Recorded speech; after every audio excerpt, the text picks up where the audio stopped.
3 zones érogènes que vous ne savez pas. Dans cette vidéo, vous allez découvrir les 3 zones érogènes que vous savez probablement pas. Veuillez rester jusqu'à la fin de la vidéo pour tout les découvrir. Avant de continuer, vous avez quelques secondes à s'abonner et activer la cloche de notification.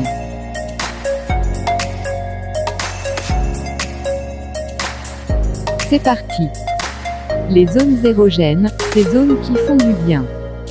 Une zone érogène concentre un grand nombre de capteurs sensoriels, tant et si bien que le seul fait de l'effleurer provoque une excitation sexuelle intense. Les zones érogènes sont-elles les mêmes pour tout le monde? Comment stimuler ces déclencheurs de plaisir pour mener à l'orgasme? Le point sur la zone érogène chez les femmes et les hommes. Zone érogène, définition et cartographie. Il est d'usage de distinguer 3 types de zones érogènes, en fonction de leur potentiel érotisant. 1. Zone érogène primaire. Les déclencheurs de l'orgasme. Les zones érogènes primaires sont celles dont la stimulation permet à l'homme ou à la femme de mener à l'orgasme. Il s'agit donc pour la femme des zones suivantes. Le clitoris. Caresser le clitoris par mouvement circulaire peut provoquer un orgasme dit clitoridien. Le vagin. L'orgasme vaginal est atteint lorsque le point G est stimulé. Chez l'homme, la zone érogène primaire se situe au niveau du pénis. L'orgasme masculin est atteint au terme de frottements successifs de la verge par masturbation ou pénétration. La prostate, relativement moins mise à contribution, compte pourtant parmi les zones érogènes primaires de l'homme et sa stimulation procure un plaisir très intense. 2. Les organes sexuels, zones érogènes secondaires.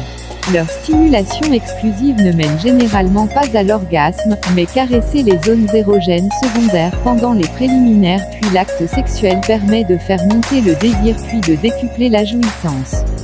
Compte parmi les zones érogènes secondaires les organes sexuels des amants, les seins, le pubis et l'anus chez la femme, les testicules et l'anus chez l'homme. 3. Les zones érogènes potentielles. À la découverte de l'autre. Plus érotique que sexuelle, la zone érogène potentielle est une partie du corps sans aucune connotation sexuelle.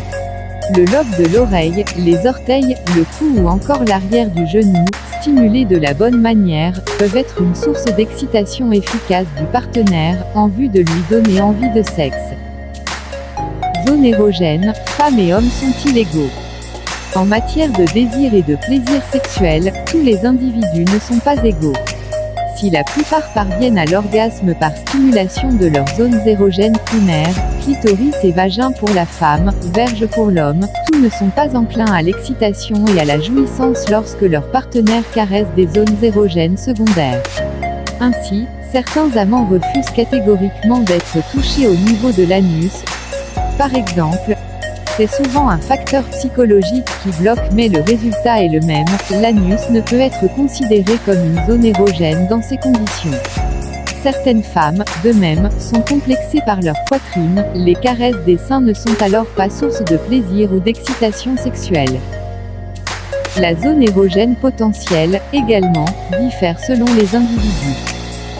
Si certaines femmes sont très sensibles aux morsures de leur partenaire au niveau des lobes d'oreille, d'autres ressentent plus d'excitation lorsque l'amant caresse l'intérieur des cuisses.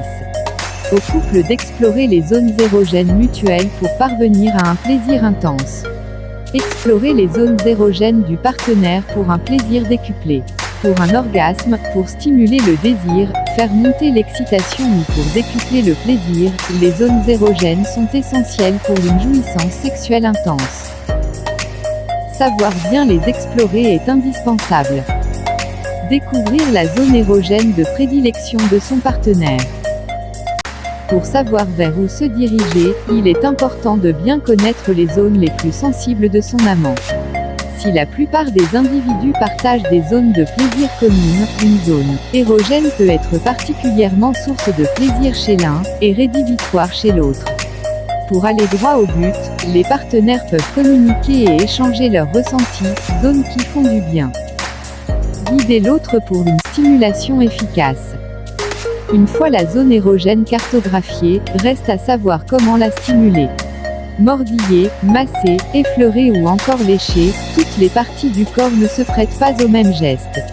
Pendant les préliminaires et au cours de l'acte, le partenaire peut guider l'autre pour parvenir de manière rapide et assurée à l'orgasme. C'est tout pour cette vidéo.